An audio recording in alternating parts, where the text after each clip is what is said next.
Es que, profe, se actualizó el Teams, entonces como que no se veía la barrita, por lo menos a mí se me actualizó, entonces no estaba seguro si estaba grabando o no. Y ahí le escribí. Oh, es que yo cuando tengo la presentación no veo, chicos. Y ahora sí la estoy grabando, pero quedó grabada a la mitad. Bueno, es que cuando iniciemos la clase, acuérdenme, chicos, por favor. Y yo cuando ustedes me escriben, yo no veo cuando tengo la presentación. Ya, ahí sí, chicos, ¿ya? Bueno, y nosotros estábamos hablando entonces que eh, leer es comprender un texto. Y eso significa que el texto lo percibo por mis ojos, ¿cierto? Mi cerebro produce una profundización de los procesos cognitivos para yo comprenderlo, ¿ya? Y después tengo, cuando he comprendido, y que hablamos en el área de Werner, que se produce el tema de la comprensión, y después nosotros podemos llegar al proceso más complejo que es el proceso integrador, cuando yo soy capaz de generar nuevas ideas, de interpretarlo y de expresarlo, que cuando hablo estaría usando el área de Broca, ¿cierto? Y en el nivel perceptivo, ¿no es cierto? Tendríamos a aprender el texto. ¿Qué es aprender con esa H intermedia? Es captarlo, realmente comprenderlo, tomarlo para sí. O sea, tomo el texto y lo llevo hasta el cerebro. Pasamos al nivel comprensivo de procesamiento, que es la propia interpretación del texto, ¿ya? Comienzo a asimilar este texto y a interpretar. Y luego pasamos al tercer nivel de procesamiento, que es el proceso integrador, que permite llegar a la esencia del acto de leer. O sea, cuando yo llego al proceso integrador, es que yo puedo interpretarlo, generar nuevas ideas, personalizarlo, no sé, cambiarle algunos aspectos. En el caso de los chicos, yo podría decir, podríamos cambiarle el final, podríamos cambiarle el título, escribamos una historia con los mismos personajes distintas. No sé, habría muchas acciones o actividades que nosotros podríamos realizar en torno ¿cómo se llama? A cuando yo he integrado, he interpretado y he llegado al proceso integrador del tema de leer. Mirando un poquito, algunos señores eh, teóricos, ¿no es cierto? En el caso de Skinner, en el año 57, explica la adquisición del lenguaje desde la perspectiva del condicionamiento operante. Desde la mirada conductista, eh, el reforzamiento, ¿cierto?, a la respuesta que da el niño y la repetición de algunos elementos son los que producen el aprendizaje. Aquí dice, en el condicionamiento clásico es la asociación entre estímulos la que refuerza una determinada conducta. En el condicionamiento operante es la misma respuesta que sirve de reforzamiento. Si yo le digo al chico, a ver, lee aquí, y el niño dice la, yo le digo, muy bien, muy bien. ¿Y cómo se escribe la? La L con la A. ¿Y cómo se lee la? Es decir, la misma respuesta me está sirviendo y a la vez yo le estoy reforzando lo que él dice. Y también dice que el enlace entre la palabra y el significado es la asociación, ¿no es cierto?, que se establece a través de percepciones simultáneas y repetidas de determinados sonidos y objetos. O sea, cuando el niño comprende la palabra, cuando usted se la ha mostrado varias veces y por reiteración el niño la asimila. Asimile el sonido, asimile el objeto. Si yo le digo, esto es un árbol y le muestro, ¿con qué letra? Árbol, con la A. ¿Cuál es el sonido inicial? A. Ya, ¿cierto? Y después, auto, araña, ¿cierto? Voy marcando. Entonces, esta teoría, yo diría que lamentablemente es aún la que todavía se reitera en las clases. Cuando los niños dicen A, E, I, O, U, A, E, I, O, U, y si tú se la tomas saltada, los niños no la saben, porque la han aprendido mecánicamente por repetición. Cuando tú dices mame, mimo, mu, pero si yo le digo al niño que me escriba memo o lea memo, no le va a ser fácil porque aprendió mame, mimo, mu. Es como cuando los niños nos dicen, mira, mi hijo cuenta hasta 50. Claro, porque lo repite, ¿ya? Pero si yo le digo, escríbeme el 10, ¿o qué número es este? Y pongo el 49. ¿Qué número es? Tampoco sabe. Entonces eso no es contar, no es saberse los números, como tampoco es leer el que el niño repita una secuencia de sonidos, pero es el sistema que usa el condicionamiento operante. Del año 57, chiquillo, y todavía no lo cambiamos, lamentablemente. Chomsky, en la teoría de Chomsky, habla sobre el carácter creativo en el empleo del lenguaje. Y dice que un niño en este caso, puede entender y referirse a ciertas cosas sin antes haberlo aprendido. Entonces, ¿qué es lo destacable de Chomsky? Que él destaca el tema creativo. Yo antes no sabía decir qué lindo y de repente alguien me muestra, no sé, una flor o un objeto y yo digo qué lindo, un chiquitito. O puede decir me gusta, quiero agua y nadie se lo enseñó a decir. ¿Te fijas? Por lo tanto, él dice que el lenguaje es creativo, que nosotros somos capaces Profesora, de producir y entender infinitas oraciones que antes no había oído y para ello debe hacer uso de infinitos medios finitos, dice. Hijo, alguien me habla. yo, profesora, Sí, te eh, escucho. con relación a Chomsky, es para compartir algo que yo recuerdo de lo que años anteriores vi. Él ¿Ya? planteaba que el ser humano, que el humano en sí, viene con las capacidades de adquirir, en este caso, la habilidad de comunicarse o el Sí, manejar el lenguaje, y que eso se hacía en base a múltiples estímulos.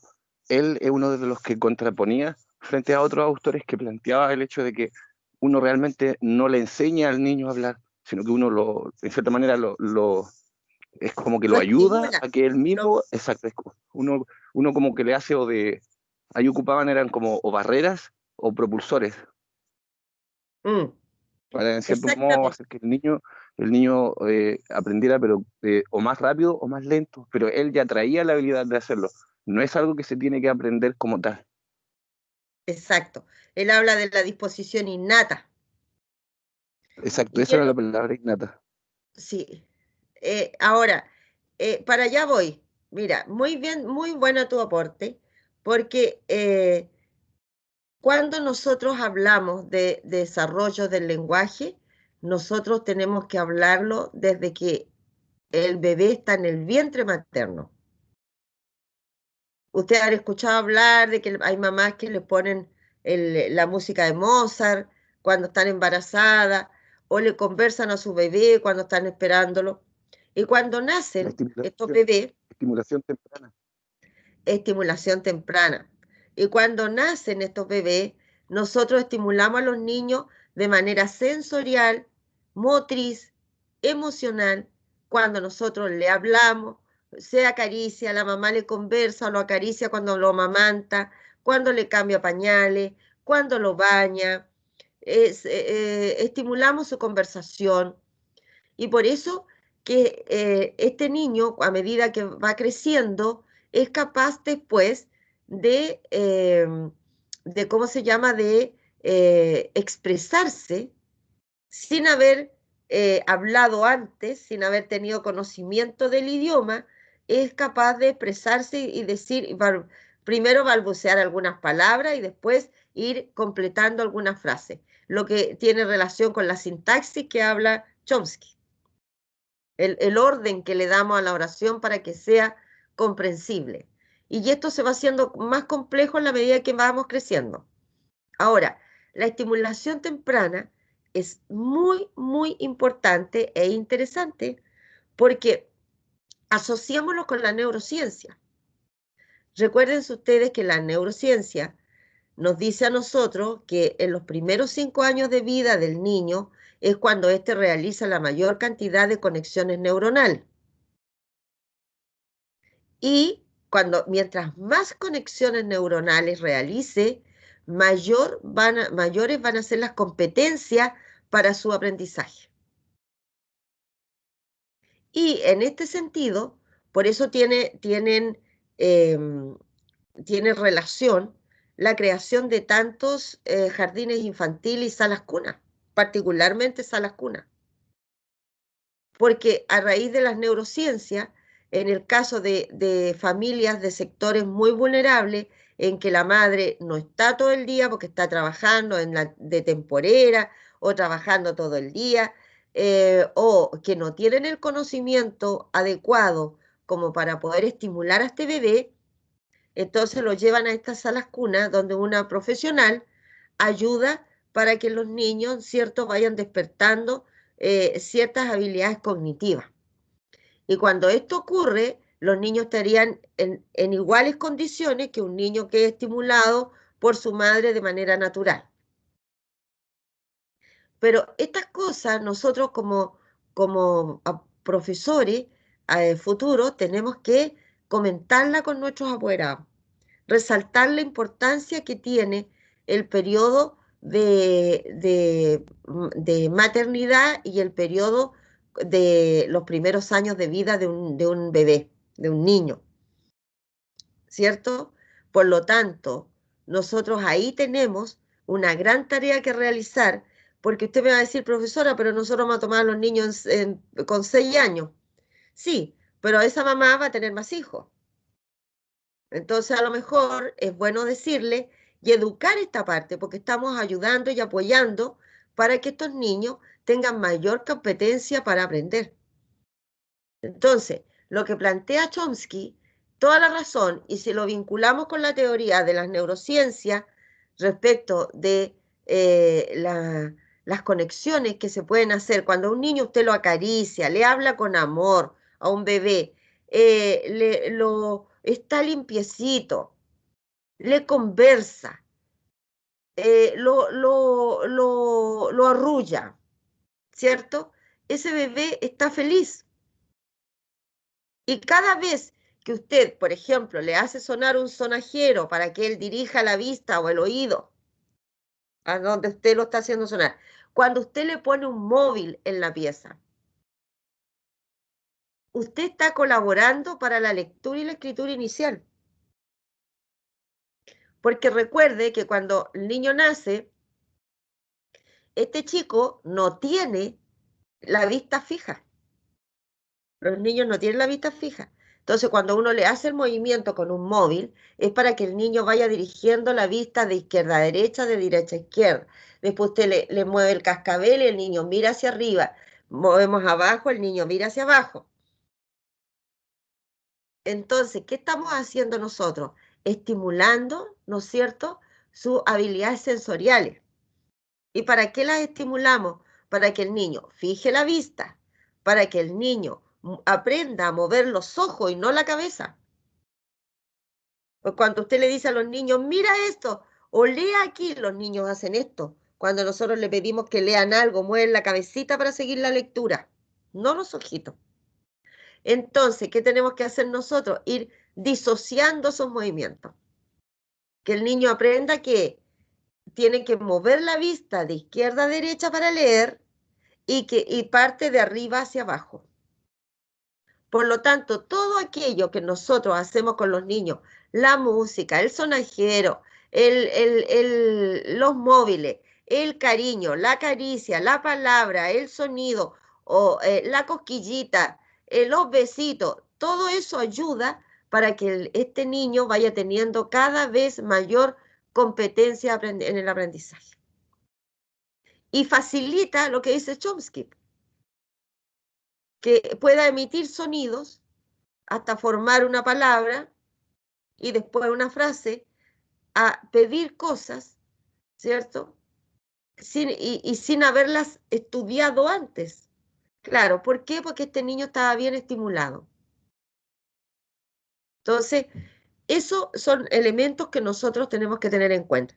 Y tienen que tenerlo en cuenta también los que son mamá y papá actualmente. Fíjense, realicen estos ejercicios con los niños, acérquense con ellos, léanle cuentos, aunque estén chiquititos, conversen con ellos, emitan sonidos, hagan, ¿cómo se llama? Ejercicios con sus piernecitas, con sus manitos, sus bracitos, ¿cierto? Con sus ojos, con sus oídos para que giren la cabecita en distintas direcciones donde usted va metiendo el sonajero. Entonces, son acciones que son muy favorables como estimulación temprana para el aprendizaje en los niños. Así que ojo con eso. Dice que el pensamiento dirige al lenguaje y el lenguaje se caracteriza por ser una actividad cognitiva. Y al ser cognitivo, ¿por qué? Porque nosotros tenemos que pensar lo que vamos a decir, lo que vamos a escribir, ¿no es cierto? Tenemos que hacer una selección de ideas de lo que vamos a expresar finalmente, ¿cierto? Tenemos que pensar en el receptor, a quién le voy a escribir, cómo se lo voy a expresar. Entonces, hay varias acciones, varios elementos que complejizan lo que es la lectura y la escritura. En el libro Pensamiento y Lenguaje escrito en el año 34 y traducido en el 73, abre una nueva perspectiva. El lenguaje es, ante todo, un instrumento de comunicación y los procesos comunicativos son previos a su adquisición. Cuando nosotros hablamos de la comunicación, estamos hablando de un emisor, un receptor y un contexto, ¿cierto? Y por supuesto que la comunicación es previa a la adquisición. Cuando hablamos de adquisición estamos hablando de instalar en los alumnos, en las personas, aspectos formales del lenguaje, como los que hablábamos delante de la Liliana Tolchinsky. Hablábamos de los formales y los instrumentales. Entonces, cuando nosotros instalamos aspectos formales, estamos hablando de la adquisición del lenguaje. Pero cuando hablamos de comunicación, lo hacemos desde pequeños, sin haber aprendido, sin haber ido a la escuela. Nos comunicamos, los niños se comunican a través del gorgoreo, a través del llanto, a través del grito, por ejemplo. De ahí parten sus primeros medios de comunicación. Y las mamás o los papás entienden que el gorgoreo es cuando está conversando, que el llanto es cuando está mojado, el grito es porque tiene hambre. Y nos vamos y se va comunicando con su entorno. ¿Se fija? Por lo tanto, el proceso de comunicación, donde hay un emisor, aunque sea el bebé que está gorgoreando, porque hay mamás que les conversan a los bebés y los bebés emiten un sonido, como que estuvieran siguiéndote la conversación.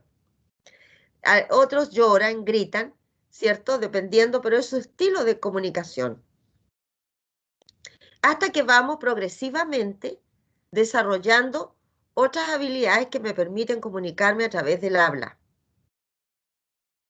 ¿cierto? Por lo tanto, la comunicación existe antes que la adquisición del lenguaje. Cuando hablamos de aprender el sustantivo, el adjetivo, cómo ordenamos bien la oración, qué palabras constituyen, cómo está formada cada palabra, las raíces, la desinencia, el sujeto, el predicado, esos son aspectos formales, que al comenzar con mayúscula, al final un punto final, separar los párrafos por puntos seguidos, etcétera, subrayar la idea más importante, todas esas cuestiones son aspectos formales.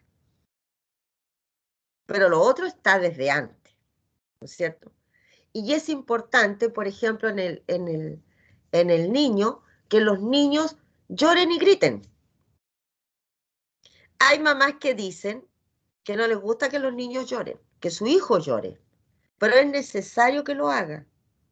No lo vamos a tener llorando 2 días, no, pero es necesario que llore, porque cuando los niños lloran, cuando los niños gritan, cuando los niños gorgorean, que era este ruido, como que estoy hablando, ¿cierto?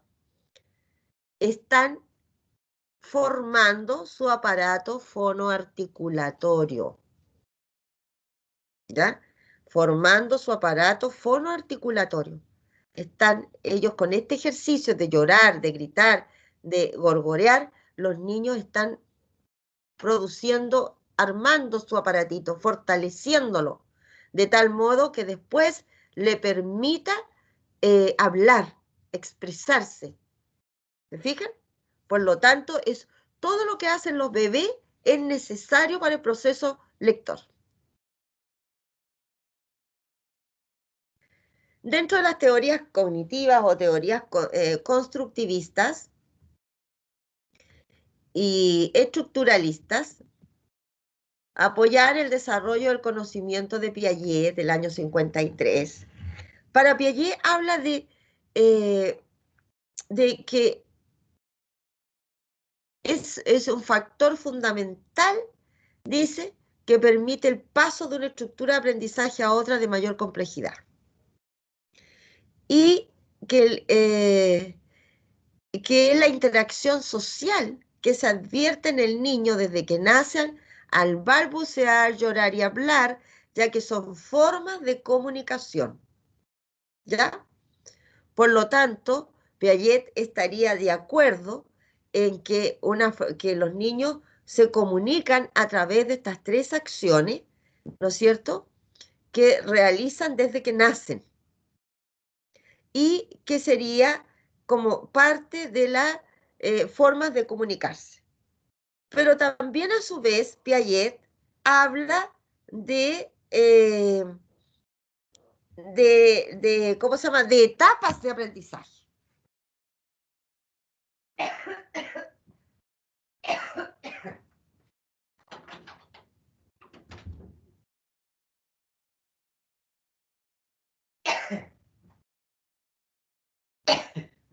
Disculpen, pero se me secó la garganta. Ya. Y tenemos la etapa sensorio-motriz desde los 2 años hasta más o menos desde que nace hasta aproximadamente los 2 años, que el conocimiento se quiere a través de actividades sensoriales y motrices, que era lo que estábamos hablando hace poco rato, ¿cierto? Cuando el niño es acariciado, cuando al niño se le hace ejercicio, cuando al niño se le conversa, se le estimula con diferentes aparatitos. Preoperacional, desde los 2 a los 7 años, comienzan a formar conceptos y símbolos para comunicarse. Su pensamiento es centrado, irreversible, egocéntrico y no logra diferenciar fantasía de realidad. El pensamiento egocéntrico en los niños es muy normal. Usted lo nota, por ejemplo, cuando un niño usted le dice que le cuente una historia. Por ejemplo, ¿qué hiciste el fin de semana? Yo salí con mi mamá y yo con mi mamá fuimos a la plaza y yo con mi papá compramos helado y yo siempre son yo. Por lo tanto, está centrado en sí mismo. Él es el protagonista ahí en esa historia, ¿cierto? Por lo tanto, el chico siempre va a observar la realidad en torno a sí mismo.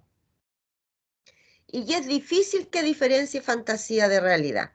Recuerden que han ocurrido accidentes bastante feos porque hay niños que ven al, no sé, pues, al hombre araña y creen que pueden trepar por el muro y los niños, los papás le compran el traje y hacen el ejercicio. O el niño, no sé, pues, el Superman que se tira del edificio porque cree que va a volar con esa capita.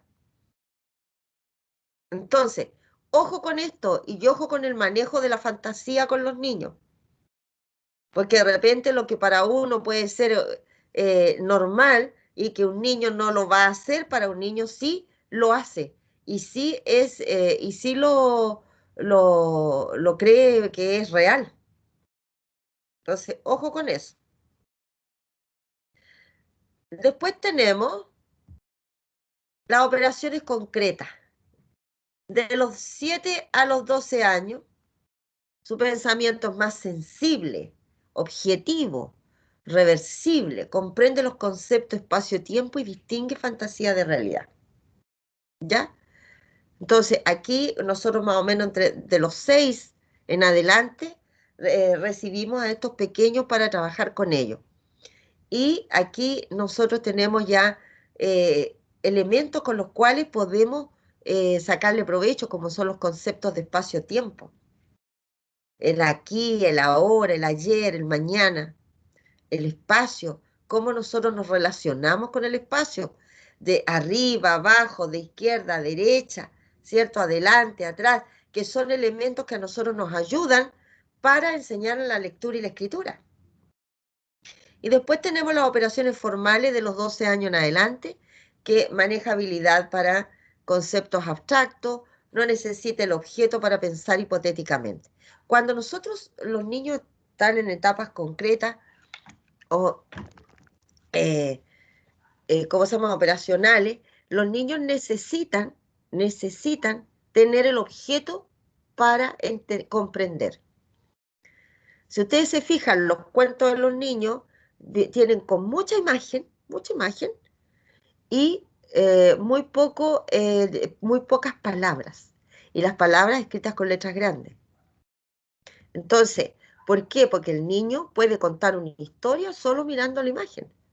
Hay chicos que no saben leer, por supuesto, porque están kinder recién o pre-kinder, y los niños toman los libros y hacen como que los hojean y cuando encuentran bonitos ellos cuentan una historia de eso. Crean algo, ¿te fijas? Por lo tanto, por eso son importantes las imágenes. Usted puede trabajar con los chicos una secuencia, sin letras, solo secuencias de imágenes, y los niños le pueden contar una historia y crear una. Son muy importantes los elementos concretos, lo mismo cuando usted enseña la suma, la resta, lo que es el número, la cantidad, el símbolo, etc. Es importante que los niños tengan frente a ellos elementos concretos, ¿ya? Por eso que cuando pasamos a la etapa de las operaciones formales, ya no necesita tener elementos concretos, ya puede abstraer y puede trabajar sin ellos. Ferreiro, en el año 99, escribe que la teoría de Piaget es una teoría general de procesos de construcción de conocimiento, desarrollada en torno a la problemática de los objetos físicos y lógico-matemáticos, pero al menos potencialmente apta para dar cuenta de la construcción de otros tipos de objetos. Ferreiro es una profesora que también escribió sobre lenguaje, lectura y escritura inicial, ¿ya? Y ella dice que lo que plantea estas etapas son generales, del conocimiento en general, pero y también relacionados con aspectos matemáticos, pero que también se puede tener en cuenta para la construcción de otros aprendizajes o de otras disciplinas. En el fondo la valida como interesante para el área de que nosotros estamos trabajando. Vygotsky, en el año 73, plantea que el desarrollo humano no está garantizado exclusivamente por la herencia, sino que se produce gracias a la interacción social, y a través de la cual se garantiza la educación. Es decir, Vygotsky pone en relieve la importancia de la relación y el trabajo con el otro. Cuando nosotros decimos en los programas de estudio que los niños van a trabajar en equipo, van a formar grupos y que los niños van a buscar su propio aprendizaje y ellos van a descubrirlo, estamos hablando de la teoría de Vygotsky, de interacción social, es decir, aprendemos junto a los otros y con los otros. Es más potente el trabajo que hacemos con otras personas, con nuestros compañeros, que el trabajo que nosotros realizamos en forma individual, sobre todo en los primeros aprendizajes, aunque es necesario siempre. De hecho, ustedes mismos trabajan en equipo. Y además plantea Vygotsky, ¿no es cierto?, que en la interacción entre un sujeto más capacitado y el aprendiz se establece una zona de desarrollo próximo, que delimita aquellas actividades que el aprendiz no puede realizar por sí solo, pero sí con la ayuda y mediación del otro. Es decir, cuando el chico quiere aprender a leer, ¿cuál sería ahí la mediación importante? Por ejemplo, para motivarlo, como hablábamos delante con Juan Pablo, motivarlo, el interés por aprender estaría dado, ¿no es cierto?, por que los niños ven a adultos que leen a su alrededor. Tienen libros a su alcance que pueden hojear. Los padres le cuentan cuentos para que duerma. O sea, ahí tenemos un contexto motivador, un contexto que al niño lo va a motivar a querer descubrir qué dicen esos libros, cómo lo leo solo. Y ahí tenemos un adulto que está mediando dentro de ese hogar. Y en la escuela, el profesor. El profesor le tendrá aulas, bibliotecas de aula, ¿no es cierto?, bajitas para que los niños las consideren. Tendrá una sala letrada para que los niños lean. Haremos caminatas de lectura para que los niños vayan viendo los logos, conversando y viendo y leyendo. Haremos lecturas compartidas para que los niños puedan ir leyendo junto conmigo, ¿cierto? Entonces, allí nosotros tenemos toda una riqueza, un contexto para que el niño aprenda a leer. Cuando nosotros delante hablamos de que leer es comprender, yo decía, se requiere un emisor, un receptor y un contexto. Entonces, si los padres o la familia estudian, leen, qué sé yo, el niño va a estar mirando eso. Ahí tiene un emisor que le está mandando un mensaje, yo estoy leyendo, estoy educando. El receptor, el niño se va a dar cuenta y va a querer reaccionar. Y el contexto está hablado por el entorno motivador, ¿cierto? Motivador para que el niño logre despertar ese interés y quiera aprender. Por lo tanto, desde la perspectiva sociocultural de Vygotsky del año 77 y Bakhtin del año 82, en el acto de leer no solo tiene importancia el texto y el sujeto, sino que también el contexto. Es decir, la forma como el entorno social y cultural incide en la comprensión de la lectura, en la producción de texto y en los usos que las personas hacen del lenguaje escrito. O sea, todo el contexto es relevante para un niño para que quiera motivarse a aprender. Por lo tanto, Fons, en el año 2013, dice, será del todo necesario que los aprendices convivan con adultos que usen frecuentemente la lectura. Ese es un desafío para los que son papás o mamás o para los que lo van a hacer. O sea, tenemos que nosotros tener adultos que leen con frecuencia. De ese modo los niños se van a motivar a leer. Pero si no ven a nadie leer usando un lenguaje poco adecuado, ¿cierto? Los niños van a tener esa idea. No va a ser motivador. Y para la escuela es el doble el esfuerzo que hay que realizar para lograr que los niños realicen estas actividades. Y más aún si usted nunca le compra un cuento a su hijo o una revista para que él intente leer, si nunca lo motiva, entonces va a ser más complejo.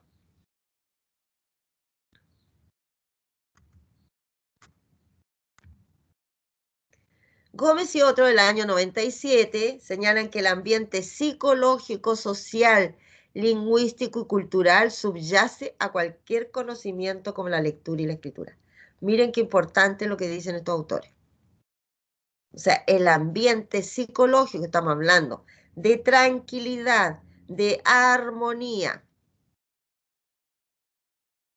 social junto con mis compañeros o junto con mi familia.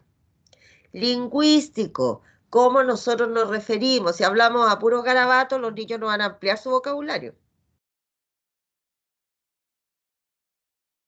Los elementos que nosotros le proporcionamos para que estos niños quieran motivarse.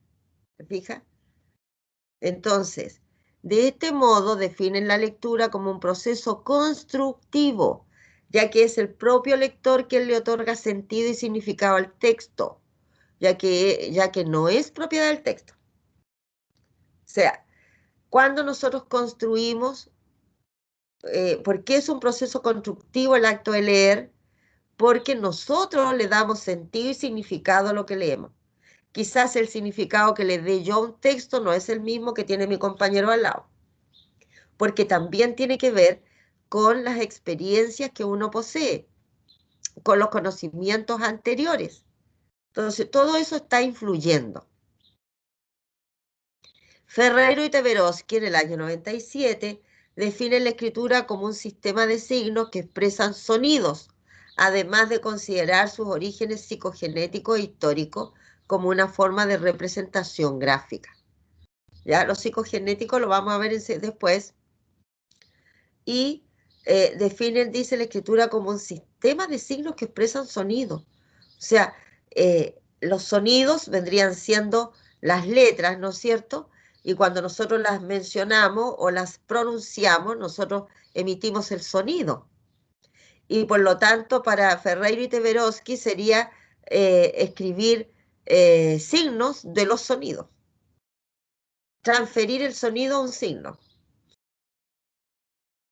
Y para ello, dice, se requiere el desarrollo de las siguientes habilidades o aptitudes: la lateralidad espacial, la discriminación visual, la discriminación auditiva, la coordinación visomotriz y la buena articulación. O sea, ellos están hablando, ellas, Ferreiro y Teveroski, están hablando de algunos conocimientos previos que los chicos deben desarrollar para el tema de la lectura y la escritura inicial. Hablan de la lateralidad espacial, lo que hablábamos delante, de arriba, abajo, derecha, izquierda, bla, bla, bla. Discriminación visual, ¿no es cierto? Cuando podemos nosotros reconocer objetos y letras, ¿no es cierto?, distintas unas de otras. La discriminación auditiva, cuando nosotros trabajamos, por ejemplo, sonidos iniciales, con A o con P, sonido inicial P, ¿ya? Sonido final de una palabra. Ahí estamos discriminando auditivamente, cuando nosotros podemos diferenciar entre el sonido de la letra y el nombre de la letra. La letra no se llama se llama M. La letra no se llama S, se llama S. ¿Ya? Entonces, cuando nosotros podemos discriminar en el nombre y el sonido, son cosas distintas. A veces algunos dicen, a ver, dígame el sonido de la letra. ¿Y cómo se llama? Dice la profesora. M. No, ahí le metió un enredo de cosas, el sonido, el nombre de la letra es M. Y eso tenemos que ser capaces de diferenciar. El tema visomotriz, en el fondo, la relación ojo-mano, para poder transcribir, para poder copiar, para poder producir un texto. ¿Te fijas? Entonces, por lo tanto, yo tengo que saber disociar. Y hacemos distintos ejercicios para poder disociar. Trabajamos con recortes de papeles, con masitas, ¿cierto? pegando cuadraditos chicos para poder trabajar la motricidad fina, trabajo de la motricidad gruesa, hasta llegar a que nosotros podamos tomar el lápiz a modo de pinza. ¿Ya? Cuando nosotros podemos tomar el lápiz a modo de pinza. Cuando uno toma así el lápiz para escribir, la profesora de primero falló. Los chicos tienen que llegar a esto, a tomar así el lápiz de manera cómoda, no que casi cortan el lápiz con los deditos, porque trabajan más y se cansan más. Entonces, nosotros tenemos que llegar a esta postura de pinza. Y para eso se requiere hacer muchísimos ejercicios que tienen relación con todo el desarrollo de motricidad fina o gruesa y la buena articulación. Trabajar bien eso con los niños. Decir no te escucho, habla bien, comenta bien, habla tranquilo. Bueno, estos son conocimientos previos que debiera tener un chiquitito para poder leer y escribir. ¿Se fijan? Y que nosotros tenemos que trabajar en todas las áreas. Por ejemplo, para lateralidad espacial, ¿cierto? Nosotros para discriminación auditiva o visual podemos trabajar en educación física, podemos trabajar en música, podemos trabajar en arte. Entonces, es un error cuando los profesores se centran en el lenguaje y matemática en primero, porque en segundo año dan el CIMSE de comprensión lectora. Error, porque si yo trabajo con los niños en las distintas áreas en torno a lo que quiero conseguir desarrollar en ellos para poder leer y escribir, me estoy ayudando de manera entretenida para que los niños aprendan. Yo no sé cuál es la ansiedad de repente de los profesores de entrar en marzo y querer al tiro meter la A, la E, la I, las vocales. No, hagamos un buen diagnóstico, veamos cómo están de preparados los niños, veamos cómo los recibo, qué les falta, qué tengo que trabajar en ellos. Puede que haya niños que no hablen. Y según dicen los autores, son buenos predictores de lectura cuando los niños se expresan muy bien verbalmente. O sea, yo puedo pensar que si un niño habla correctamente y se expresa claro, tiene mayor posibilidad de aprender a leer. Entonces, un niño que no habla, a mí me tiene que preocupar. Un niño que no sabe escuchar, me tiene que preocupar. ¿Se fija? Entonces, son elementos fundamentales para que los niños puedan trabajar la lectura y la escritura, pero no puedo apurarme con procesos sin haber conseguido lo anterior. Ahora, si los chicos de pre-kinder, kinder, traen muy desarrolladas todas estas habilidades o aptitudes, entonces vamos avanzando, pero primero me toca asegurar que las tienen. ¿Se fija? Y también asegurarme de qué modo voy a enfrentar la lectura y la escritura con los niños. ¿Qué método voy a usar? ¿O no voy a usar ninguno? Como planteaba Mata en la lectura. O simplemente voy a usar una mezcla de ambos métodos. Voy a trabajar con el método Mate, con el método Luz, con un psicofonético. ¿Qué voy a hacer? Y desde la perspectiva constructivista, Montserrat Fons, en el año 2015, señala que cada persona se acerca a aquello nuevo que quiere aprender con sus representaciones previas. O sea, todas las personas cuando quieren aprender algo nuevo ya traen un conocimiento previo. Recuérdense que ya pasó de moda eso de la tabla rasa, que no tenían idea los niños. No, ahora los niños tienen muchos estímulos desde el hogar, porque tienen un computador, porque tienen una tele que pueden conectar a YouTube, no sé qué, y pueden ver monos, buscar clases de cosas. Pues tienen el teléfono, ¿no es cierto?, que juegan a los monitos, qué sé yo. Por lo tanto, tienen un montón de estímulos externos. No podemos pensar que los niños no tienen conocimiento de nada. Lo que nosotros tenemos que hacer es asegurarnos cuántos saben para poder continuar. ¿Te fijas? En este caso no solo modificamos lo que ya poseíamos, sino que también interpretamos el nuevo contenido, fenómeno o situación de forma particular para poder integrarlo y hacerlo nuestro. O sea, podemos el conocimiento previo modificarlo con lo que estamos aprendiendo, con lo nuevo, o podemos enriquecerlo, ¿cierto? Y eso es lo que está planteando Fons. El constructivismo lleva a adoptar y reinterpretar el aprendizaje significativo de Ausubel, y para ello se requiere una serie de condiciones, según Antunes y otros en el año 91. Significación lógica del contenido. El contenido tiene que ser claro y coherente. Significación psicológica. Los conocimientos previos, el nivel de desarrollo y las estrategias adecuadas. ¿Qué conocimientos previos tienen los niños? ¿Cuál es el nivel de desarrollo que tienen los chicos? ¿Cuántos niños tengo, por ejemplo, integrados? ¿Cuántos niños son con aprendizaje lento? ¿Cuántos niños tengo hiperactivos? ¿Cuántos niños aprendizaje normal? Por decirlo de alguna manera. ¿Ya? Entonces, ¿qué estrategias voy a emplear? ¿Voy a trabajar con grupos distintos? ¿Voy a poner a los que saben más con los que saben menos para potenciarlo? ¿Qué estrategias voy a utilizar? La actividad mental del alumnado. O sea, el alumno tiene que hacer el esfuerzo por aprender, no que el profesor lo haga por él. Recuerden que desde el constructivismo el centro del aprendizaje es el niño.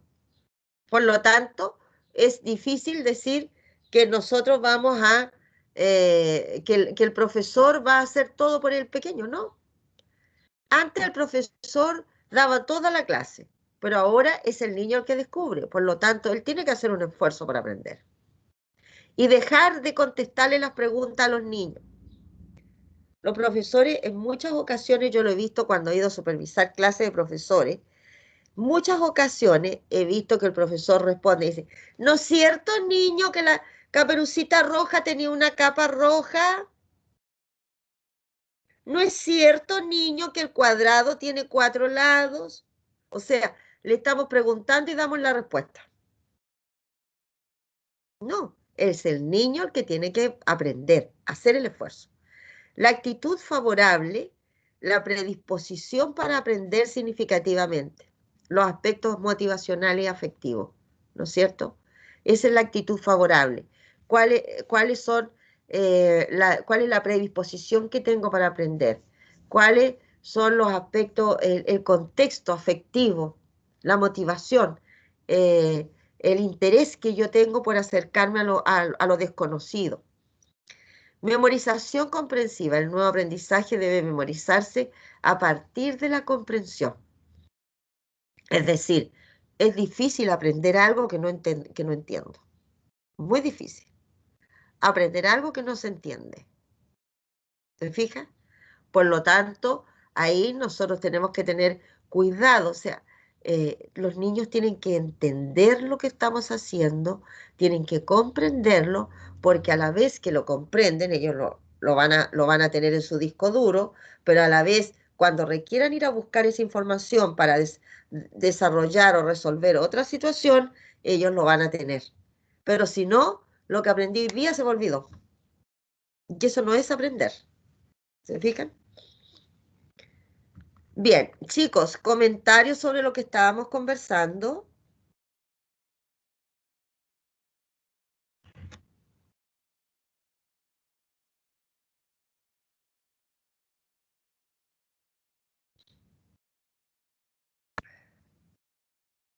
Comentarios.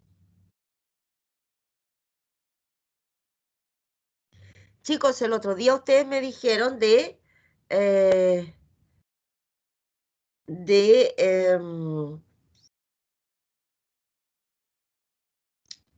del horario de la clase. Y yo no sé si me pasé o está bien.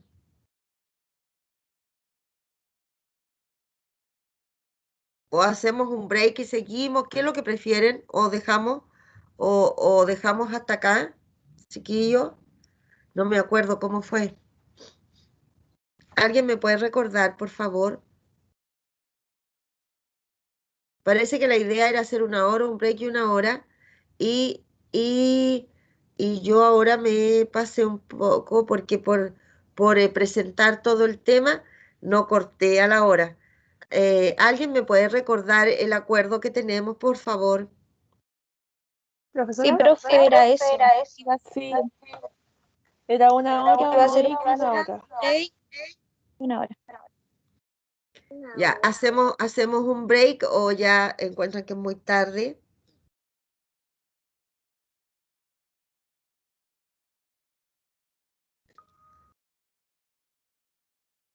Por Hora mí que siga, recreo. yo no tengo problema.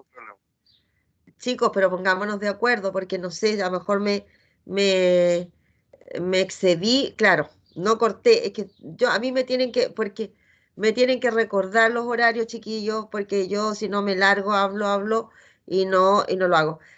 ¿Damos un recreo y volvemos para algo o continúo hasta las 11? ¿Qué hacemos,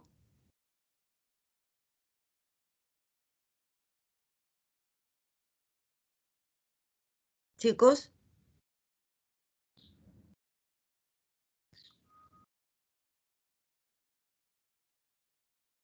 Ya, un recreo, me están diciendo aquí Juan Pablo. Así voy por un café. ¿Qué opinan Emilio, Sofía, la delegada del curso? ¿Qué me dice? Podría dejarnos ir a buscar algo para comer a lo mejor y volvemos unos 5 minutos y ahí damos hasta las 11. ¿En serio, chiquillo? Ya, a Sí, ver, profe. mira, ya, Algo a ver, cortito, ¿no? Sí. son las 10:36, un cuarto para las 11 para que alcancemos a hacernos el café y, y yo los vuelvo a llamar, ¿les parece? Ya, profesora. Sí, profe, Voy a detener gracias. la Sí, grabación. profe.